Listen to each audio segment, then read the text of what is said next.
Hi friends, എല്ലാവർക്കും നമസ്കാരം. Soumya simple റെസിപ്പിയിലേക്ക് എല്ലാവർക്കും സ്വാഗതം. നമ്മുടെ ഇന്നത്തെ വീഡിയോ ഒരു മത്തിപ്പേരട്ടാണ്. കുക്കറിലാണ് ഇത് ഞാൻ ചെയ്തെടുത്തിരിക്കുന്നത്. വളരെ സിമ്പിളായിട്ട് നമുക്ക് തയ്യാറാക്കാൻ പറ്റുന്ന ഒരു ഡിഷാണ് കേട്ടോ അത്. അപ്പോൾ നമുക്ക് നേരെ വീഡിയോയിലേക്ക് പോവാം. ഞാൻ ആദ്യം ഒരു മിക്സിയുടെ ചെറിയ ജാർ എടുത്തിട്ടുണ്ട്. അതിലേക്ക് ഒരു കഷ്ണം ഇഞ്ചി, ഒരു 10 വെളുത്തുള്ളി, പിന്നെ ഒരു 1.5 ടീസ്പൂണ് കാശ്മീരി ചില്ലി പൗഡർ, പിന്നെ ഒരു 1/2 ടീസ്പൂണ് മഞ്ഞൾപ്പൊടി, പിന്നെ 1/4 ടീസ്പൂണ് പെരിഞ്ജീരകം, 2 ടീസ്പൂണ് കുരുമുളക് പൊടി, 2 തണ്ട് കറിവേപ്പില, 1 ടീസ്പൂണ് ഉപ്പ്, പിന്നെ കുറച്ച് വെള്ളം. ഇതെല്ലാം ഒഴിച്ചിട്ട് നമുക്കിതൊന്ന് അടിച്ചെടുത്തിട്ട് കൊണ്ടുവരാം.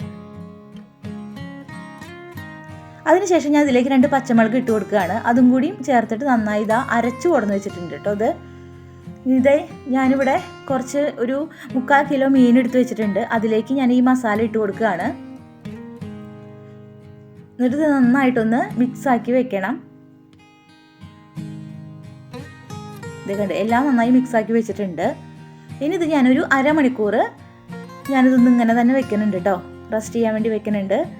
അത് റെസ്റ്റ് ചെയ്ത് വരുമ്പോഴേക്കും ഞാനൊരു നെല്ലിക്ക വലുപ്പത്തിലുള്ള പുളി എടുത്തിട്ട് ഇതുപോലെ ഒന്ന് കുതിർത്താൻ വേണ്ടി ഇട്ട് വെക്കുന്നുണ്ട്.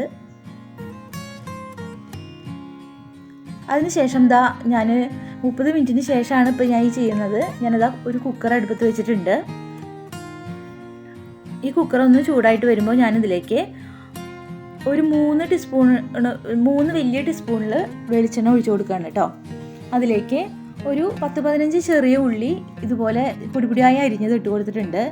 2 തണ്ട് കറിവേപ്പിലയും കൂടി ഇട്ട് കൊടുത്തിട്ട് ഇത് നന്നായിട്ട് ഇങ്ങനെ വഴറ്റി കൊടുക്കുക. ഈ ഉള്ളി നന്നായി ബ്രൗൺ കളറായി വരണ വരെ നമ്മൾ വഴറ്റണം. അതിനുശേഷം ഞാനിതാ ഈ മീൻ ഓരോന്നായിട്ട് ഇതുപോലെ ഇങ്ങനെ വെച്ച് കൊടുക്കുകയാണ് കേട്ടോ.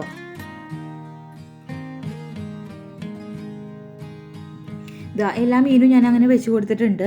ഇനി ഞാൻ ഇതിൻ്റെ മുകളിലേക്ക് നമ്മൾ പുളി കുതിരാൻ വേണ്ടി വെച്ചിട്ടുണ്ടായിരുന്നില്ലേ, അതും കൂടി ഒഴിച്ചു കൊടുക്കണം കേട്ടോ.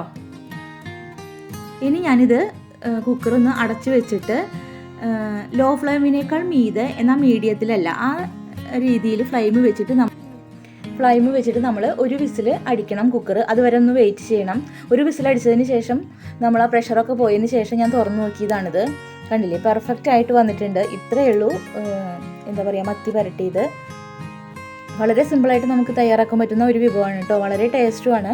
അപ്പോൾ എല്ലാവരും ഇതൊന്ന് ട്രൈ ചെയ്ത് നോക്കൂ. ട്രൈ ചെയ്ത് നോക്കിയിട്ട് അഭിപ്രായം പറയൂ. നിങ്ങളെൻ്റെ ചാനൽ ആദ്യമായിട്ടാണ് കാണുന്നതെങ്കിൽ ലൈക്ക് ചെയ്യാനും ഷെയർ ചെയ്യാനും സബ്സ്ക്രൈബ് ചെയ്യാനും മറക്കരുത്. സബ്സ്ക്രൈബ് ചെയ്യുമ്പോൾ തൊട്ടടുത്തൊരു ബെല്ലൈക്കൺ ഉണ്ട്, അതും കൂടി ഒന്ന് ക്ലിക്ക് ചെയ്യാൻ മറക്കരുത് കേട്ടോ.